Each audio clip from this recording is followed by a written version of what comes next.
Salut à tous et bienvenue sur Fin de Podcast. Je suis Benoît, bartender et ambassadeur de spiritueux.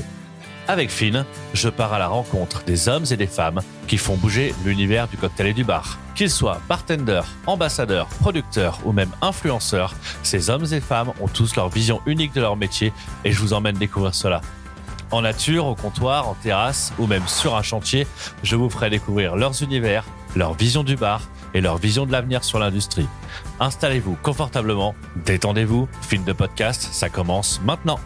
Aujourd'hui, pour cette première rencontre, je me dirige à Lyon, plus précisément sur la terrasse de l'Antiquaire pour y rejoindre Marc Bonneton, l'ambassadeur lyonnais du cocktail. Parfois encensé, parfois décrié, Marc est un entrepreneur chevronné que rien ne l'arrête. Créateur et novateur, Marc nous parlera de ses origines, de ses réussites, de ses échecs et de ses projets pour l'avenir.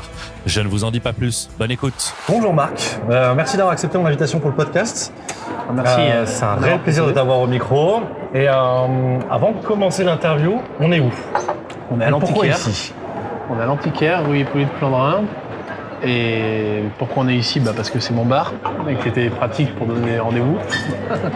Et parce que c'est la base, tout simplement. Parce que c'est là que tout part. Je vais te parler un peu du principe de l'interview. On va parler de ton passé, on va passer sur ton présent après, et puis on parlera un petit peu du futur également. Et comme pour toute interview, j'ai un petit peu fait des recherches sur toi et ton passé, et à part les études de communication, j'ai pas trouvé grand-chose. Parce qu'il n'y a pas grand-chose. Parce qu'il n'y a pas grand-chose. Et du coup, moi, ce que j'aimerais savoir, c'est Marc enfant, il était comment? Il était calme, il était assez sage. Il était déjà un peu dans sa bulle et dans son monde.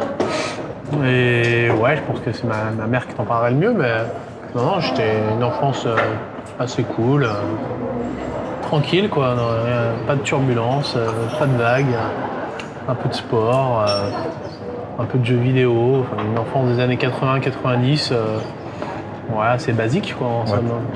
Ce qu'il y a de plus normal.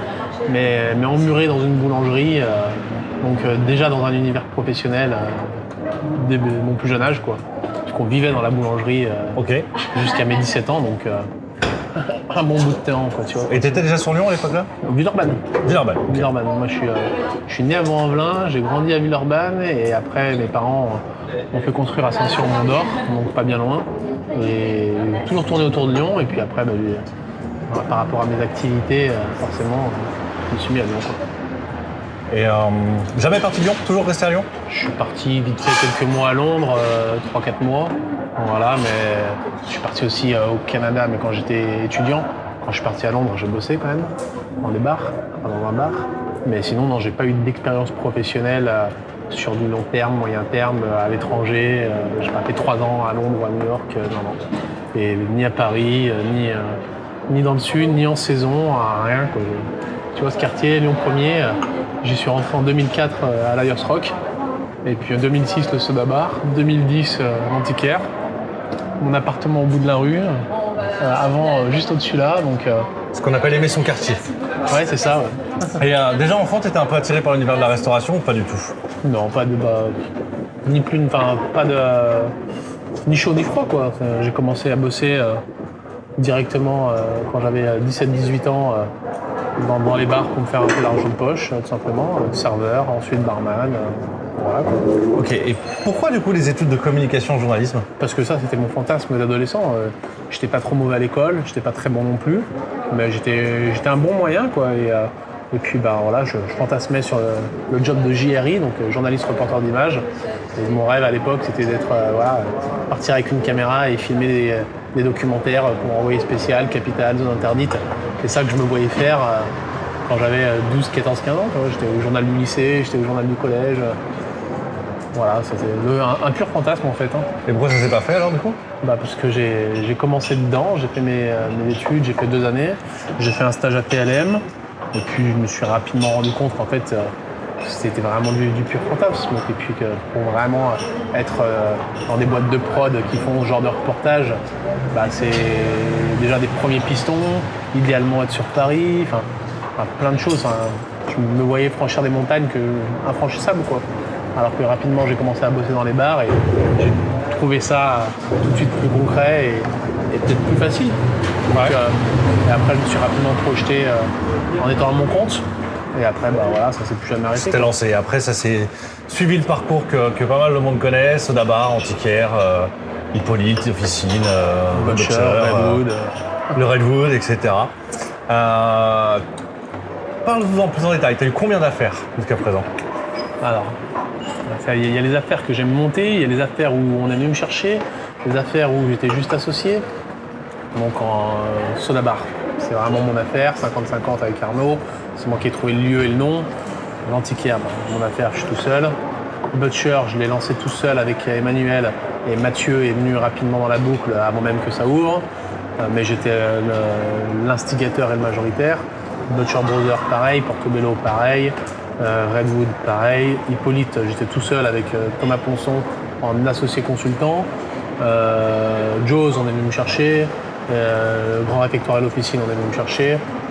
Et maintenant, Cocorico, c'est pas une affaire, mais c'est une vraie société. Ouais, société. C'est moi qui suis allé, qui est l'instigateur, mais j'ai mon associé principal qui, on va dire, c'est invité. Et puis, heureusement. Et puis Geoffrey, on allait le chercher. Alors du coup, je reviens un peu sur le passé, mais c'est vrai qu'on le sait peu. Pourquoi arrêter le Soda Bar pour créer l'Antiquaire? C'était assez simple. Le Soda Bar, tu vois, il est là-bas. Mon appart, c'était au-dessus de chez Vance. Ouais. Donc je passais devant ici tous les jours. Et un jour, j'ai vu à vendre. Ça faisait l'affaire, ça faisait 4 ans qu'on bossait avec Arnaud. Et pour être tout à fait franc, voilà.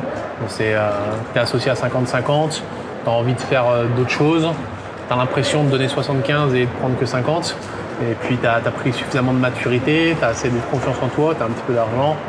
Tu te dis, t'as 27 ans, tu te dis, c'est le moment de voler de ses propres ailes et de s'affranchir du dernier maillon dont je pensais avoir besoin et de tout ce que Arnaud m'a apporté en termes d'expérience et de pas se lancer seul sur une première affaire.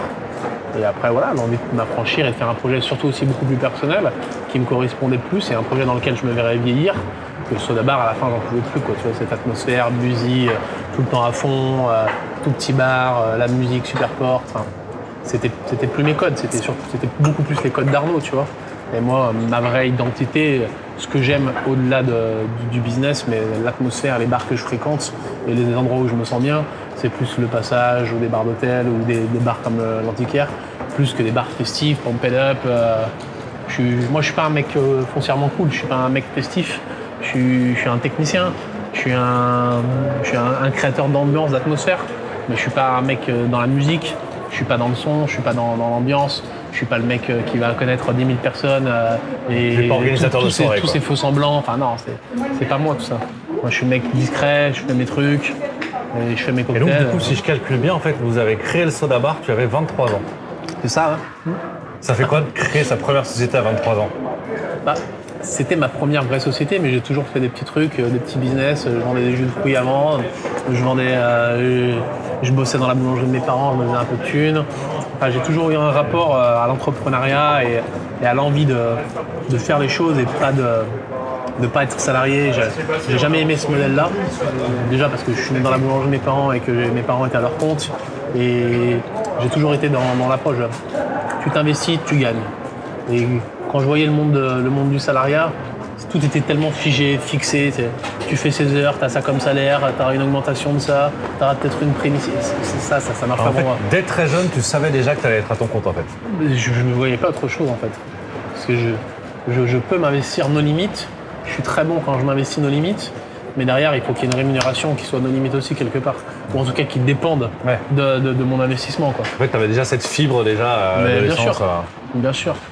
C'est une fibre qui est inarrêtable. Sinon, tu fais un premier business, tu t'en satisfais et puis voilà, quoi. Mais moi, je suis un insatisfait fini, quoi. Donc, il n'y a pas de limite. Et du coup, dans ton parcours d'entrepreneur, c'est quoi ta plus belle réussite? Quelles sont tes plus belles réussites même? L'avenir nous le dira, mais ça sera Cocorico sans aucun doute.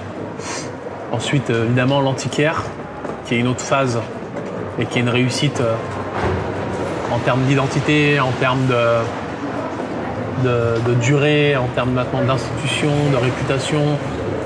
C'est pas une réussite en soi financière. Non, mais ils ne sont pas de réussite financière, de réussite ça en fait partie. de fierté. C'est indéniable. La réussite financière est une contribution et une finalité de l'entrepreneuriat. C'est la finalité même de l'entrepreneuriat, c'est la finance, on va pas se mentir. Si on est prêt à faire 70 heures par semaine, c'est pour pouvoir gagner sa vie correctement. Mais c'est une évidence. entrepreneuriat, financiarisation du truc, réussite, ça ne peut pas aller l'un sans l'autre en tout cas. C'est le principe d'une société, quoi. C'est ça. Et tes plus gros échecs dans l'entrepreneuriat? Hippolyte, bien sûr. Hippolyte, si tu raisonnes en termes de financièrement, ouais, Hippolyte, ça a été un vrai échec. Le restaurant juste à côté, j'ai perdu de l'argent, beaucoup d'argent, enfin, relativement beaucoup d'argent, sur une période assez courte. Donc c'est un vrai apprentissage. Après, j'ai d'autres établissements que je considère comme des échecs, parce que j'y étais pour de mauvaises raisons. Jaws, pour moi, j'aurais jamais dû y aller, avec du recul. Donc quelque part, c'est un échec, mais j'ai beaucoup appris de tous ces échecs, de pourquoi j'ai fait les choses pour de mauvaises raisons, des gens avec qui j'ai pu m'associer. Enfin, bien sûr, il y a... Après, échec, c'est un mot qui est un peu, dur. En fait, c'est expérience. Voilà. Expérience ratée. C'est ça.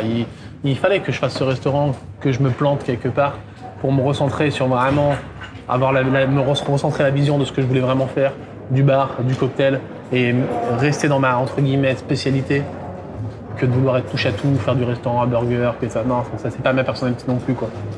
Ouais, ça t'a servi de leçon pour savoir où tu voulais aller. Exactement.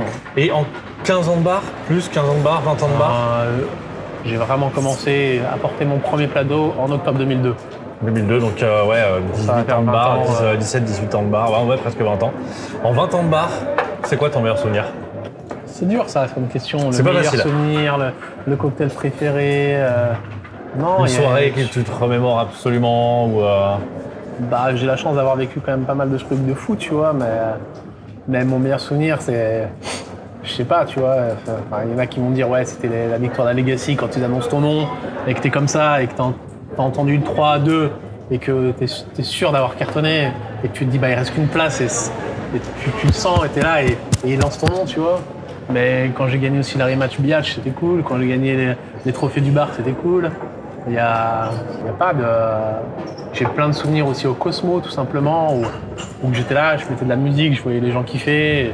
Je prenais du recul et j'essayais justement de mémoriser ces instants que j'étais en train de réaliser. Et j'étais conscient d'être jeune dans ma petite vingtaine et j'avais arrivé à prendre ce recul déjà du truc. Et j'ai de très très bons souvenirs au Cosmopolitain, donc bar à flair. Il y a longtemps. Il y a très longtemps, ouais, 2003, 2004. 2004-2005, pardon. J'ai des très bons souvenirs là. J'ai des bons souvenirs dans le flair, j'ai des bons souvenirs dans... J'ai plein de bons souvenirs en fait. Et des mauvais? Pas tant que ça, hein. Non. Des mauvais souvenirs, ouais, des embrouilles au bar, mais ça reste des expériences, des choses dont tu te souviendras, mais c'est sur le coup anecdotique. ça te fait chier, quoi. Mais non, des vrais mauvais souvenirs, non. Et une rencontre coup de cœur dans le métier? Il y en a eu un paquet, ça. Il y en a des clients, des barman, des rencontres coup de cœur. Un barman que tu as rencontré où tu te dis mais ce mec est génial et je veux absolument devenir comme lui et Ouais, bah dans mes premières inspirations, il y a des mecs comme Sam Ross, il y a des mecs que j'ai vus à New York, il y a des barman comme ça, des mecs à Londres aussi. Ouais, je me souviens de Marianne Becquet et Dago au Portobello Road, au Montgomery Place, pardon, à Portobello Road. Ouais, je me souviens de super moments passés avec des copains, des tournées, des anniversaires à Londres. On a fait des tournées de fous dans des palaces, dans des bars à la mode à l'époque. Des super rencontres, des super souvenirs, ouais, il y en a plein. trop cool. Et aujourd'hui, du coup, tu en es où? Parce qu'en fait, on te voit sur tous les fronts, partout, l'antiquaire, l'officine, Cocorico. Non, j'ai pas l'impression. Tu fais quoi et t'es où? Et c'est quoi tes activités? Alors concrètement, je fais quoi? Je fais beaucoup de production et je gère à 200% Cocorico avec mon associé. Aujourd'hui, c'est 250% de mon temps. Aujourd'hui, l'officine, je n'y suis plus dans la direction de l'établissement. Je suis juste associé, passif. Donc voilà, j'y vais boire des verres. Et puis quand on me pose des questions, j'y réponds. Mais je suis plus du tout impliqué dans le quotidien.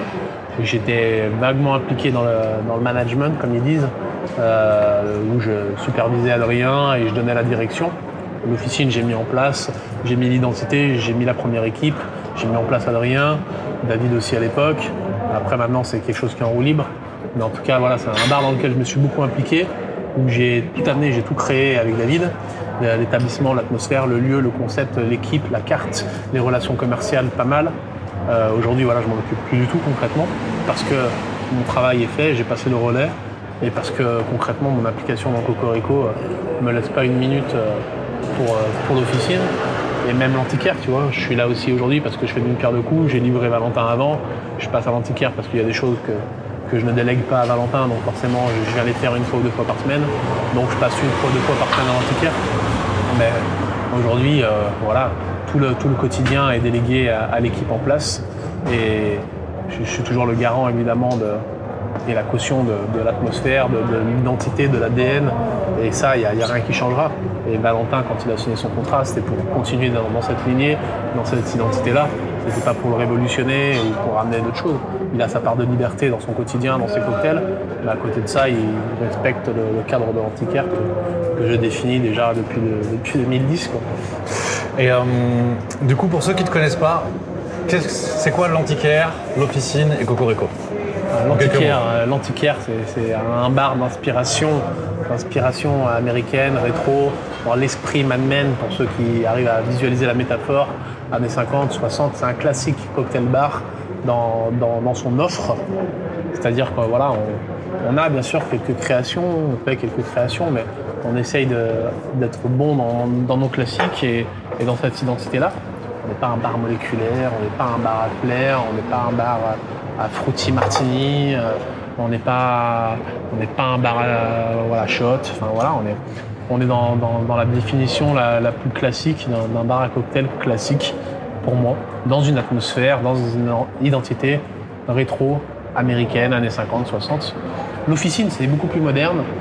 Déjà, l'officine a une grande terrasse, mais on retrouve quand même certains codes rétro un peu plus classe, un peu plus élégants peut-être, un peu moins street, un peu plus luxe, un peu plus hôtel, pour répondre au code des attentes d'une clientèle qu'on pensait voir arriver à l'hôtel-dieu, pas forcément. Voilà, c'est un bar qui s'inscrit plus dans une dimension touristique et axé, voilà, luxe comme on l'entend, de par son emplacement, de par le bâtiment, l'hôtel-dieu, l'Intercontinental, Lyon 2e, tout simplement. Et puis le Grand Réfectoire pour être en cohérence avec l'offre du Grand Réfectoire d'un chef étoilé consultant.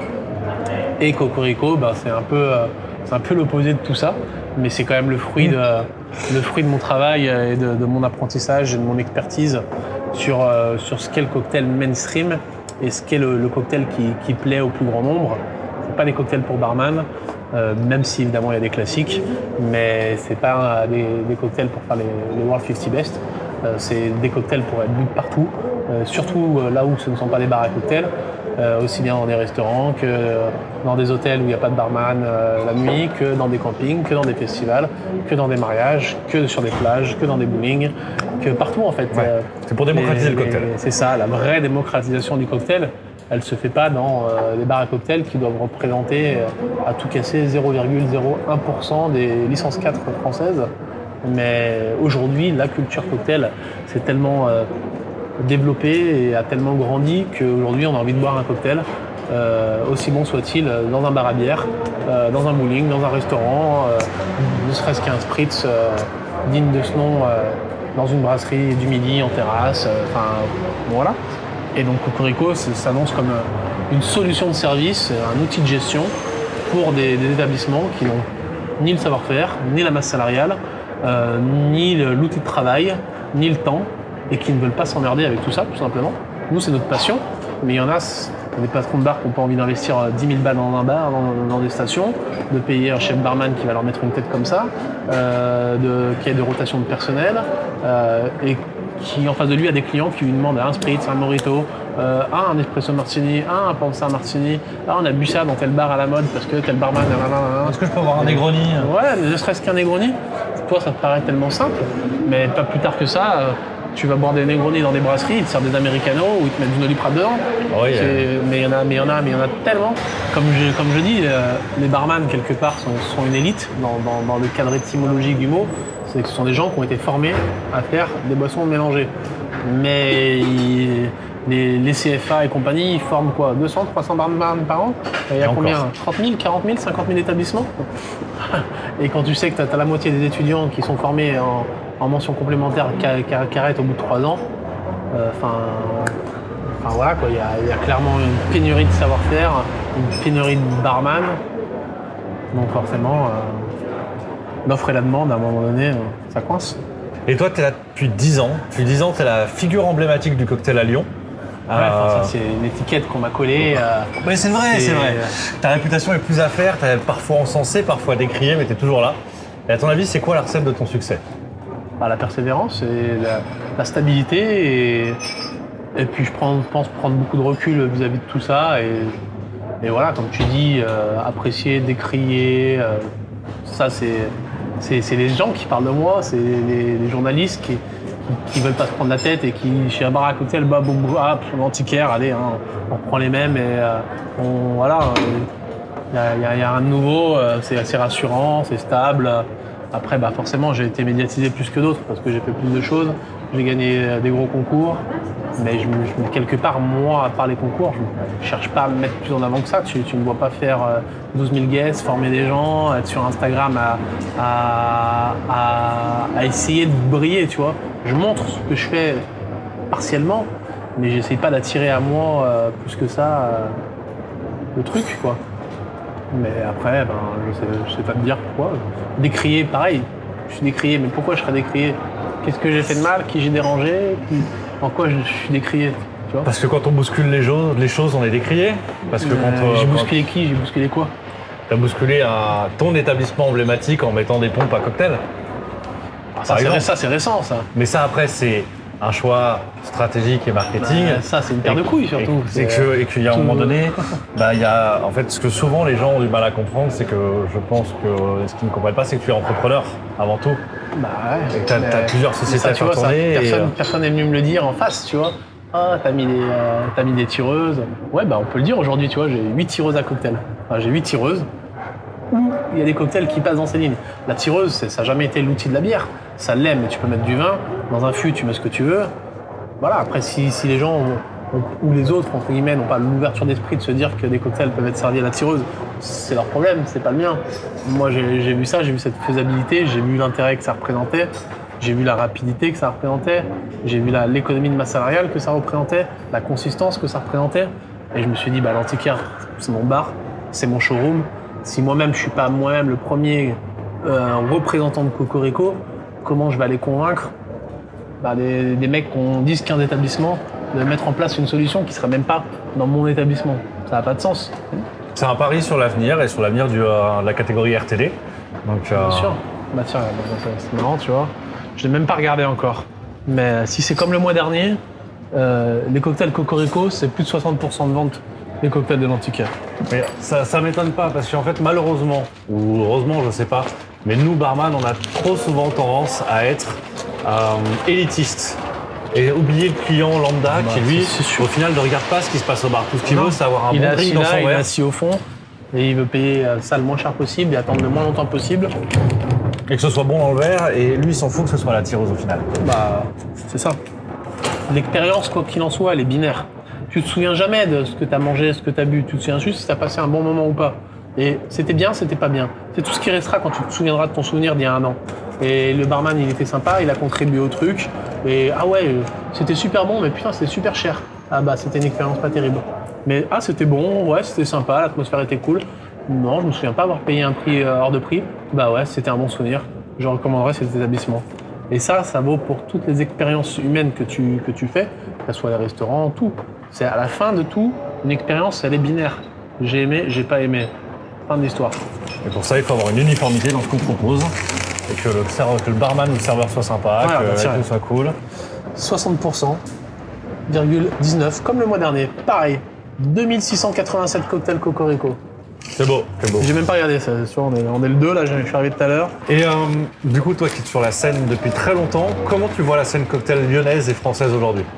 Est-ce que tu penses qu'on est sur le déclin, c'est grandissant, c'est à la traîne, Franchement, c'est pareil, c'est une question qu'on me pose, mais je suis pas analyste de ce qui se fait à la C'est ton avis à toi, ça n'engage que toi.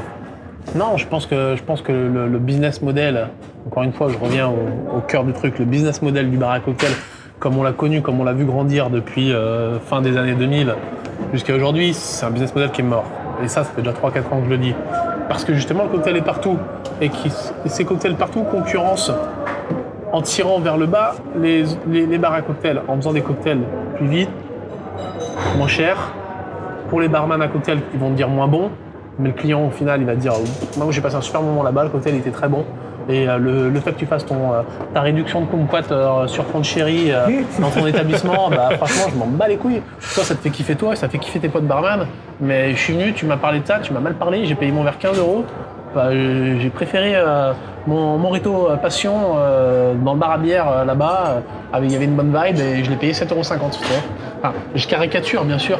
Non, mais t'es pas loin de la vérité. Mais je pense que voilà, le cocktail va continuer à se développer, ça j'en suis sûr. Le bar à cocktail pur et dur, à l'ancienne, comme on l'aime toi et moi, bah, je pense qu'il y a la place pour un par ville, tu vois. Et j'aime souvent faire la métaphore avec les restaurants sushi. J'ai commencé à manger des sushis, j'avais 18 ans, donc il y a 20 ans. À l'époque, il y avait 4 restaurants sushi à Lyon. Et la moitié était tenue par des vrais Japonais, l'autre moitié par des Coréens ou des Chinois qui voulaient faire du business. Et ensuite, bam, il y a eu 30 restaurants de sushi tenus par des Chinois. Et puis après, des restaurants de sushi tenus par n'importe qui, des business. Et puis après, il y a eu Eat Sushi, Sushi Shop. Sushi Shop. Mais alors, Sushi Shop, le succès, mais le truc, ça fait 30 millions de chiffre d'affaires à Lyon, Sushi Shop, tu vois. C'est un truc de fou. Et bref, le sushi n'appartient plus aux Japonais. Et le sushi, aujourd'hui, le 3e plat le plus consommé en France, derrière les burgers et les pizzas, dans le pays de la gastronomie. Et le dimanche soir, tu regardes Sushi Shop pour Vuitton, le chiffre d'affaires qu'il fait. Mais et voilà, et ben le cocktail c'est pareil. Nous on est les Japonais du cocktail. Et maintenant, il y a Sushi Shop et demain, le cocktail, il sera livré en canette par une dark kitchen, par un mec en vélo. Et tu boiras ton Moscow Mule dans une canette le dimanche soir devant Capital ou devant Netflix. Au même titre qu'aujourd'hui, tu bois une IPA ou un verre de vin. Mais exactement, bien sûr. Donc voilà, je pense que le cocktail doit décloisonner ses frontières et que les barman des bars à cocktail doivent aussi voir grandir quelque part une ouverture d'esprit vis-à-vis de ça et arrêter d'être cette micro-secte entre eux, ou pas. Ou pas, mais en effet, de toute façon, on verra sûrement les barman changer, évoluer et s'ouvrir, en tout cas. Ouais, après, peut-être c'est ce que je te dis là, c'est ce que je vois moi de mon point de vue, mais ça se trouve, c'est pas du tout le cas en fait. Et du coup, avec toutes tes activités, ton côté entrepreneur, tu te définis encore comme bartender ou de moins en moins? Est-ce que tu as le temps un peu de passer derrière le bar, créer des cocktails ou Je suis plus derrière le bar depuis octobre 2019. J'ai pas fait un shift depuis octobre 2019. Après, est-ce que je vais faire une comparaison, peut-être que les gens vont rigoler, vont tailler, mais est-ce que Paul Bocuse était encore cuisinier à la fin de sa vie? À la fin de sa vie, bah voilà. Et est-ce que dans la tête des gens, il était cuisinier? Oui, bien sûr. Après, je vais te retourner la question dans l'autre sens. Cette année, tu vois, on est le 3 août. On a clôturé le bilan de Cocorico au 30 juin. Bah, j'ai vendu 75 000 litres de cocktails. Donc est-ce que ça fait pas de moi le plus gros bartender de France quelque part, tu vois? Peut-être. En tout cas, ça fait sûrement de toi l'un des plus gros distributeurs de RTD de France. Ça, j'en doute pas.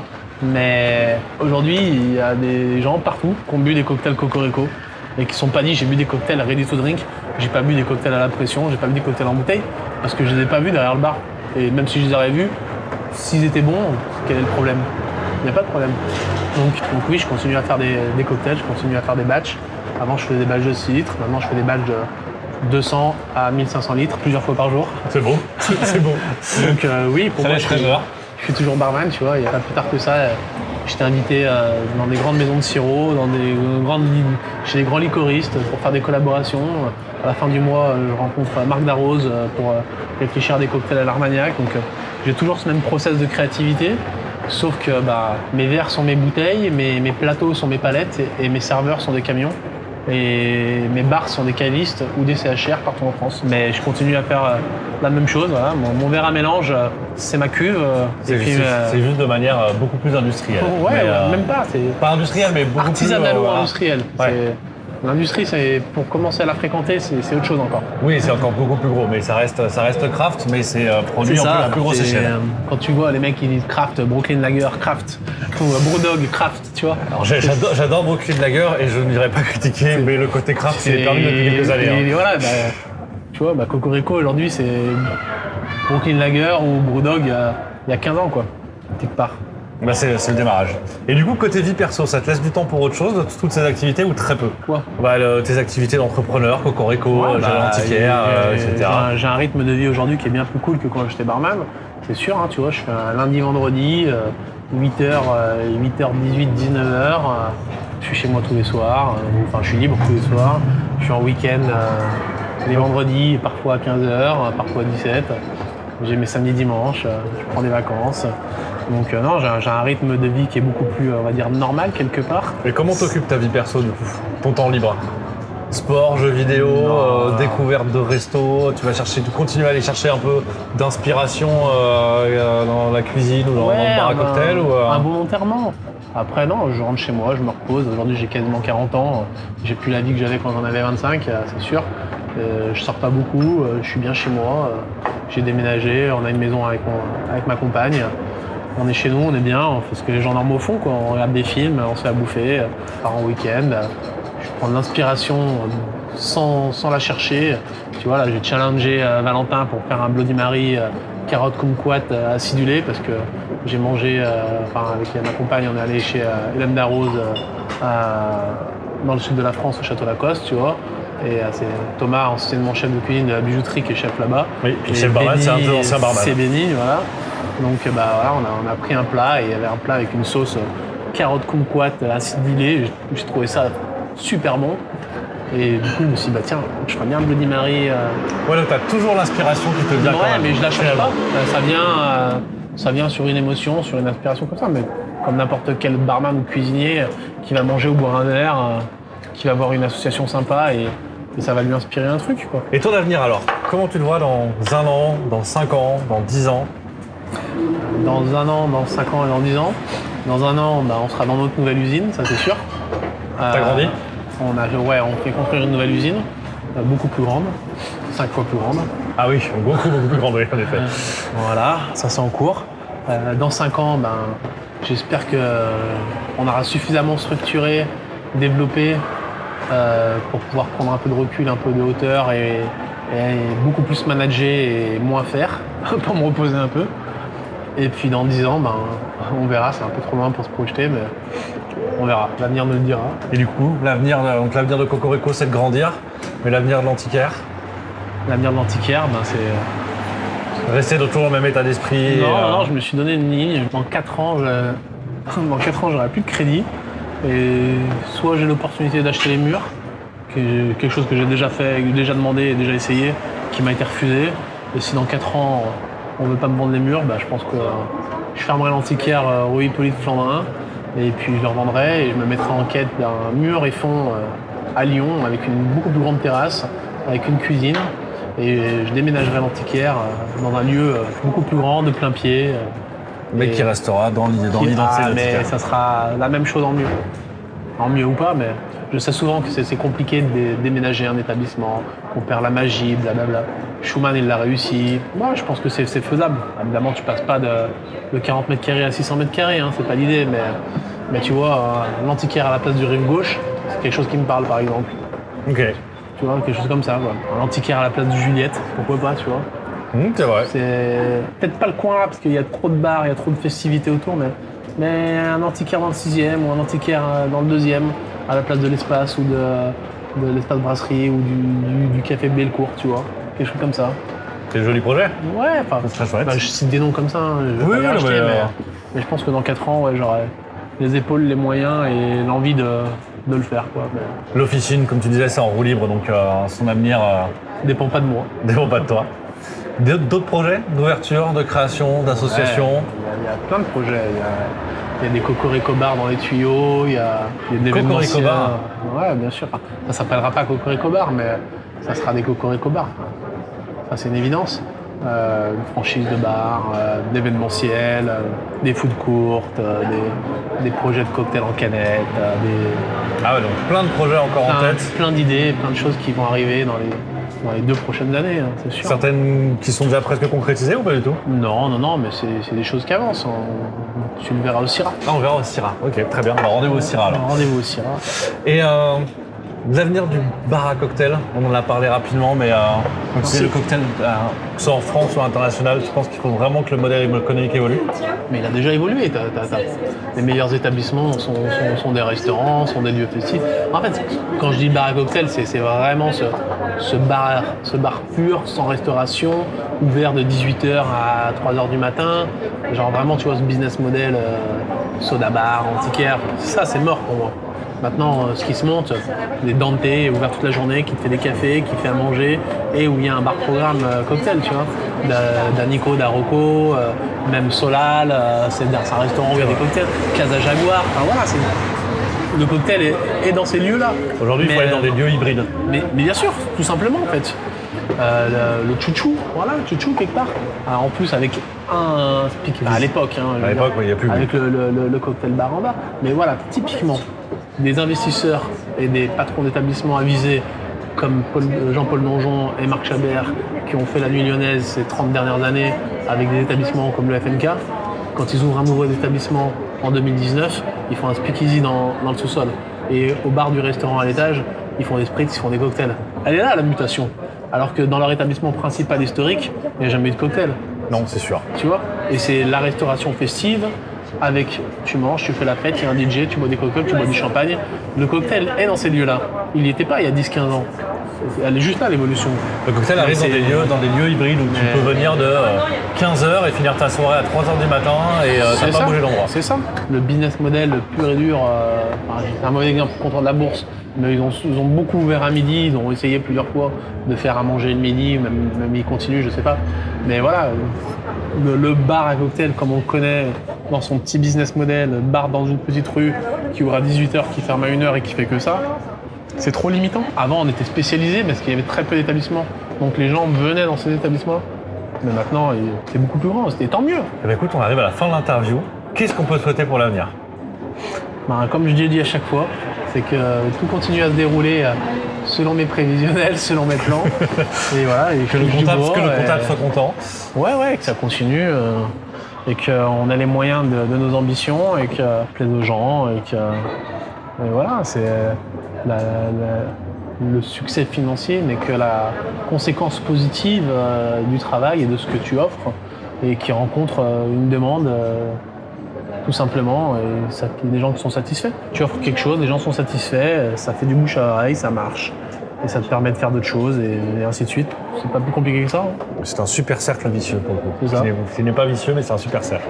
Ici, il est vicieux parce que dans ce pays, quand tu commences à gagner un peu d'argent, si tu veux pas qu'on te prenne tout, il faut que tu réinjectes. Donc, tu es obligé de remonter une affaire, tu es obligé de réinvestir, tu es obligé de refaire des choses parce que sinon, on te prend tout. Donc, si, il est vicieux pour le coup. Et avant de terminer, est-ce que tu peux nous donner un fun fact sur toi ? Je sais pas, ça c'est les gens qui vont le dire.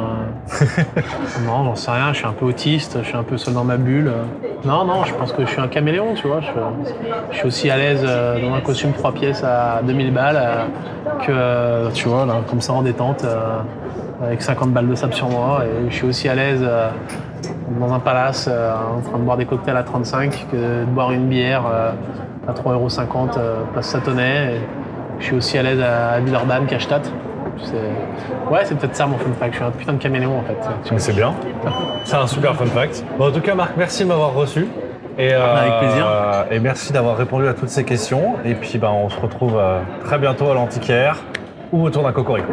Ou ailleurs. On verra aussi. Ou à Chambéry, ou à Megève, ou à Paris, ou sur un salon, où le cocktail nous emmènera. Très bien. Merci Marc. Merci à toi. C'est ainsi que se termine ce tout premier épisode de Fine.